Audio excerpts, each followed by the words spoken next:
Dear students, आज हम Indian business law का इंडियन कॉन्ट्रैक्ट एक्ट के बारे में पढ़ेंगे, जिसमें हमने प्रीवियस लेक्चर में इंडियन कॉन्ट्रैक्ट एक्ट 1872 के बारे में हमने एसेंशियल्स ऑफ कॉन्ट्रैक्ट के बारे में जाना था। आज हम जानेंगे एग्रीमेंट। एग्रीमेंट जो लास्ट टाइम मैंने बताया था, according to section 2, every promises and every set of promises forming consider for each other is an agreement. कोई भी agreement which is included are promises which is made by the one person to the another person is an agreement. An agreement made by the person when the proposal is being accepted by the another person. It has to be accepted by the person by the another person. कोई भी आप proposal prepare करते हो, एक person जब दूसरे person को proposal देता है, अगर उसका दिया हुआ प्रपोजल एक्सेप्ट हो जाता है तभी वह प्रपोजल एग्रीमेंट में कन्वर्ट होता है। अगर proposal accepted by the another party नहीं होता, किसी दूसरी पार्टी के द्वारा एक्सेप्टेड नहीं होता है, तो वह प्रपोजल एग्रीमेंट में कन्वर्ट नहीं हो सकता। यह है एग्रीमेंट का explanation which is given under section 2 subsection E. जितने भी एग्रीमेंट्स होते हैं वो सारे लीगली एनफोर्सेबल बाय लॉ होने चाहिए। अगर agreement legally enforceable by law है तो वह एग्रीमेंट वैलिड कॉन्ट्रैक्ट में कन्वर्ट होता है। इसलिए हम कह सकते हैं कि all contracts are agreement, but all agreements are not contracts. सारे एग्रीमेंट कॉन्ट्रैक्ट नहीं हो सकते। क्यों नहीं हो सकते? क्योंकि ज़रूरी नहीं है कि सारे एग्रीमेंट लीगली इन्फोर्सिबल हो। सारे एग्रीमेंट्स में essentials of Indian contract included होंगे, तभी वो एग्रीमेंट कॉन्ट्रैक्ट में कन्वर्ट होगा। लेकिन अगर मैं बोल रही हूँ कि ऑल कॉन्ट्रैक्ट्स आर एग्रीमेंट, तो ये एक ट्रू स्टेटमेंट है, क्योंकि जितने भी कॉन्ट्रैक्ट्स हैं वो ऑटोमेटिकली, जब भी कॉन्ट्रैक्ट वर्ड हम यूज़ कर रहे हैं, तो कॉन्ट्रैक्ट वर्ड अगर हम यूज़ कर रहे हैं, इसका मतलब हम ये मान के चल रहे हैं कि उसमें कॉन्ट्रैक्ट के एसेंशियल्स ऑफ कॉन्ट्रैक्ट उसमें इंक्लूडेड किए गए हैं। इसलिए सारे कॉन्ट्रैक्ट एग्रीमेंट हो सकते हैं, लेकिन सारे एग्रीमेंट कॉन्ट्रैक्ट नहीं हो सकते। ये कोई ज़रूरी नहीं है। इसके बाद हमारा नेक्स्ट इम्पॉर्टेंट टॉपिक स्टार्ट होता है, क्लासिफिकेशन ऑफ कॉन्ट्रैक्ट्स और एग्रीमेंट। क्लासिफिकेशन ऑफ कॉन्ट्रैक्ट्स को हमने कॉन्ट्रैक्ट्स को और एग्रीमेंट्स को क्लासिफाइड किया हुआ है 3 बेसिस पर। पहला बेसिस बनाया गया है इन्फोर्सिबिलिटी, लीगैलिटी। दूसरा बेस है मोड ऑफ फॉर्मेशन, और तीसरा है extent of execution. One by one हम इसके बारे में डिस्कस करेंगे। फर्स्ट है क्लासिफिकेशन अकॉर्डिंग टू इन्फोर्सिबिलिटी और लीगलिटी।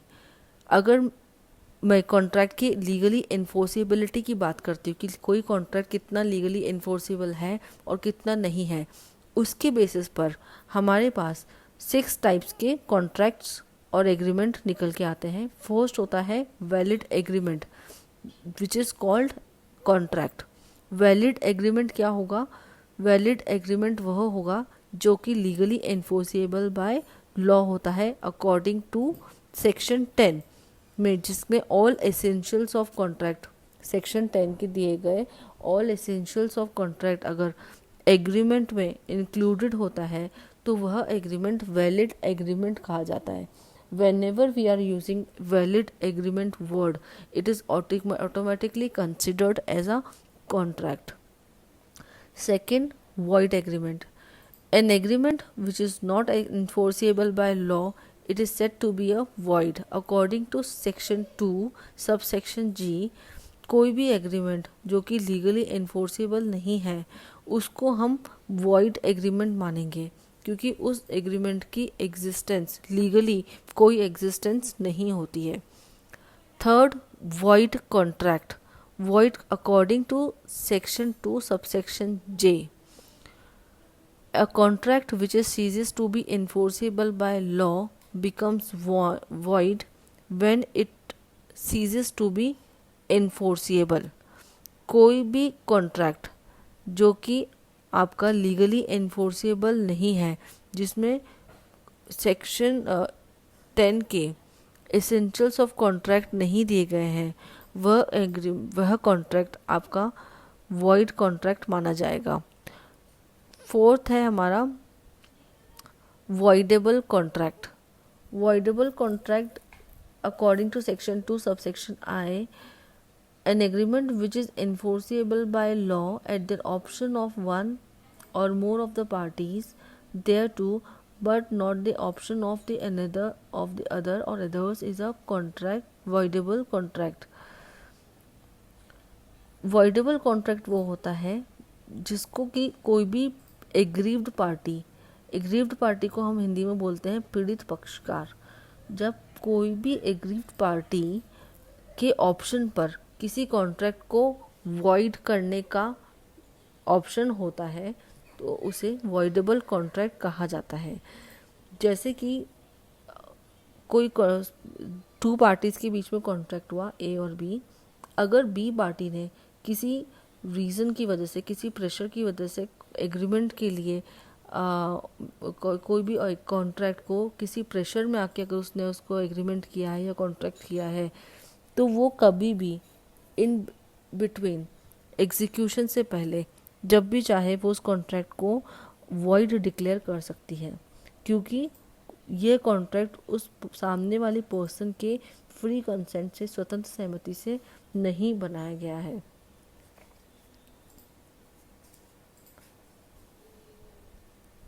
उसके बाद आता है इल्लीगल एग्रीमेंट।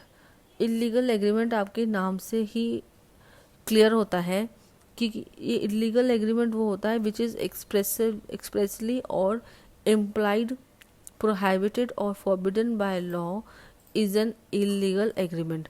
जिसको लॉ ऑफ द लैंड ने, जिस एग्रीमेंट को लॉ ऑफ द लैंड ने इल्लीगल माना है उसको हम इल्लीगल एग्रीमेंट कहेंगे। जैसे सेक्शन 23 में दिया गया है, मेंशन किया गया है कि अनलॉफुल कंसिडरेशन और एग्रीमेंट क्या हो सकता है when it is forbidden by law, या फिर कोई ऐसा एग्रीमेंट जो कि फ्रॉड से बनाया गया है, ऐसा कोई एग्रीमेंट जिसको किसी दूसरे पर्सन को हार्म करने के लिए बनाया गया है, या जो कोर्ट की नज़रों में इमोरल है, या कोई कॉन्ट्रैक्ट जो कि पब्लिक पॉलिसी की अगेंस्ट है। इस तरह के किए गए कॉन्ट्रैक्ट और एग्रीमेंट इल्लीगल माने जाएंगे। इल्लीगल कैसे हो सकते हैं इसकी एक्सप्लेनेशन सेक्शन 23 में एक्सप्लेन की गई है। उसके बाद आता है अनएनफोर्सिएबल कॉन्ट्रैक्ट। अनएनफोर्सिबल कॉन्ट्रैक्ट वो माना जाएगा which is not been enforceable by law. जो कोई भी कॉन्ट्रैक्ट जिसको लीगली एनफोर्सेबल नहीं है उसको हम अनएनफोर्सेबल कॉन्ट्रैक्ट कहेंगे। इसकी लीगली कोई एग्जिस्टेंस नहीं होती है। सेकेंड क्लासिफिकेशन पे बात करेंगे mode of formation. Mode of formation की कॉन्ट्रैक्ट किस तरह से बनाया गया है, इसके बेसिस पे कॉन्ट्रैक्ट, फर्स्ट टाइप का कॉन्ट्रैक्ट होता है एक्सप्रेस कॉन्ट्रैक्ट। एक्सप्रेस कॉन्ट्रैक्ट में कॉन्ट्रैक्ट के अंदर दी गई सारी टर्म्स एंड कंडीशंस को क्लियरली मेंशन किया जाता है, either in a written form or it is clear in a oral form. इसका एक्सप्लेनेशन सेक्शन 9 में, इंडियन कॉन्ट्रैक्ट एक्ट के सेक्शन 9 में दिया गया है। एक्सप्रेस कॉन्ट्रैक्ट में सामने वाली दोनों पार्टीज़ को क्लियरली पता होता है कि हमारे क्या क्या लीगल ऑब्लिगेशंस हैं, हमारा जो भी प्रॉमिस है वो क्या है, सारी हर एक चीज़ सारी कॉन्ट्रैक्ट में इम्पॉर्टेंट चीज़ें क्लियरली मेंशन होती है रिटन में। सेकंड होता है इम्प्लाइड कॉन्ट्रैक्ट। इम्प्लाइड कॉन्ट्रैक्ट को बताया गया है सेक्शन 9 में, जिसमें कुछ कॉन्ट्रैक्ट ऐसे होते हैं जो कि ऑब्वियस होते हैं, जिसमें आपको सारी कंडीशंस को मेंशन, राइटिंग में मेंशन करना ज़रूरी नहीं होता। से फॉर एग्जांपल, अगर मैंने कोई एक टैक्सी बुक करी है, उस टैक्सी को हायर करी है और मैंने कहा कि मैं एक ए डेस्टिनेशन से बी डेस्टिनेशन जाना चाहती हूँ, तो जब मैंने कैब को हायर किया है, कैब की सर्विस ली है, तो जब मैं अपने डेस्टिनेशन पे जाऊंगी तो ऑब्वियस ही बात है कि मुझे उसके लिए फेयर पे करना होगा। तो फेयर पे करना है या नहीं करना है, इस चीज़ को मैं राइटिंग में ना तो दूंगी ना लूँगी, इसलिए इसको इम्प्लाइड कॉन्ट्रैक्ट माना जाता है। विच इज़ इम्प्लाइड कॉन्ट्रैक्ट में हम कहेंगे कि जहाँ पे कंडीशंस ऑब्वियस होती हैं, पहले से ही पता होता है, जिसको एक्सप्लेन करने की ज़रूरत नहीं होती। उसके बाद आता है classification according to extent of execution. Contract को आप कैसे एग्जीक्यूट करते हो, इसके बेसिस पे कॉन्ट्रैक्ट होते हैं दो तरह के। पहला होता है एग्जीक्यूटेड कॉन्ट्रैक्ट और दूसरा होता है एग्जीक्यूटरी कॉन्ट्रैक्ट। एग्जीक्यूटेड कॉन्ट्रैक्ट होगा जिसमें दोनों पार्टीज़ ने अपने कॉन्ट्रैक्ट में दी गई सारी कंडीशंस को परफॉर्म कर लिया है, यानी कॉन्ट्रैक्ट में कुछ भी ऐसा नहीं बचा है जो कि परफॉर्म करना बाकी है। से फॉर एग्जांपल ए ने बी को कहा कि मैं आपको 1,00,000 रुपीज़ में अपनी कार बेचूंगा, तो ए ने अपनी कार बी को दे दी और बी ने बदले में अपना 1,00,000 रुपीज़ ए को दे दिया। इसका मतलब दोनों ने अपने ऑब्लिगेशंस को, कॉन्ट्रैक्ट में दिए गए ऑब्लिगेशंस को, कंडीशंस को पूरी तरह से परफॉर्म कर लिया है, निभा लिया है, तो उसे एग्जीक्यूटेड कॉन्ट्रैक्ट कहेंगे। दूसरा एग्जीक्यूटरी कॉन्ट्रैक्ट होता है जिसमें कुछ कंडीशंस ऐसी होती हैं जो पूरी हो चुकी होती हैं, लेकिन कुछ कंडीशन एग्रीमेंट की पूरी नहीं होती है। जैसे मैं सेम एग्जांपल लेके चलूँगी, ए ने बी को अपनी कार तो दे दी सेल करने के लिए, लेकिन बी ने अभी तक ए को 1,00,000 रुपीज़ बदले में नहीं दिया है। तो इसका मतलब ये कॉन्ट्रैक्ट ऐसा है जो कि अभी पूरा होने वाला है लेकिन हुआ नहीं है, इसलिए इसको एग्जीक्यूटरी कॉन्ट्रैक्ट कहते हैं। ये थे हमारे important classification of contracts and agreements. Next हम पढ़ेंगे प्रपोजल और एक्सेप्टेंस हमारे नेक्स्ट लेक्चर में। Thank you.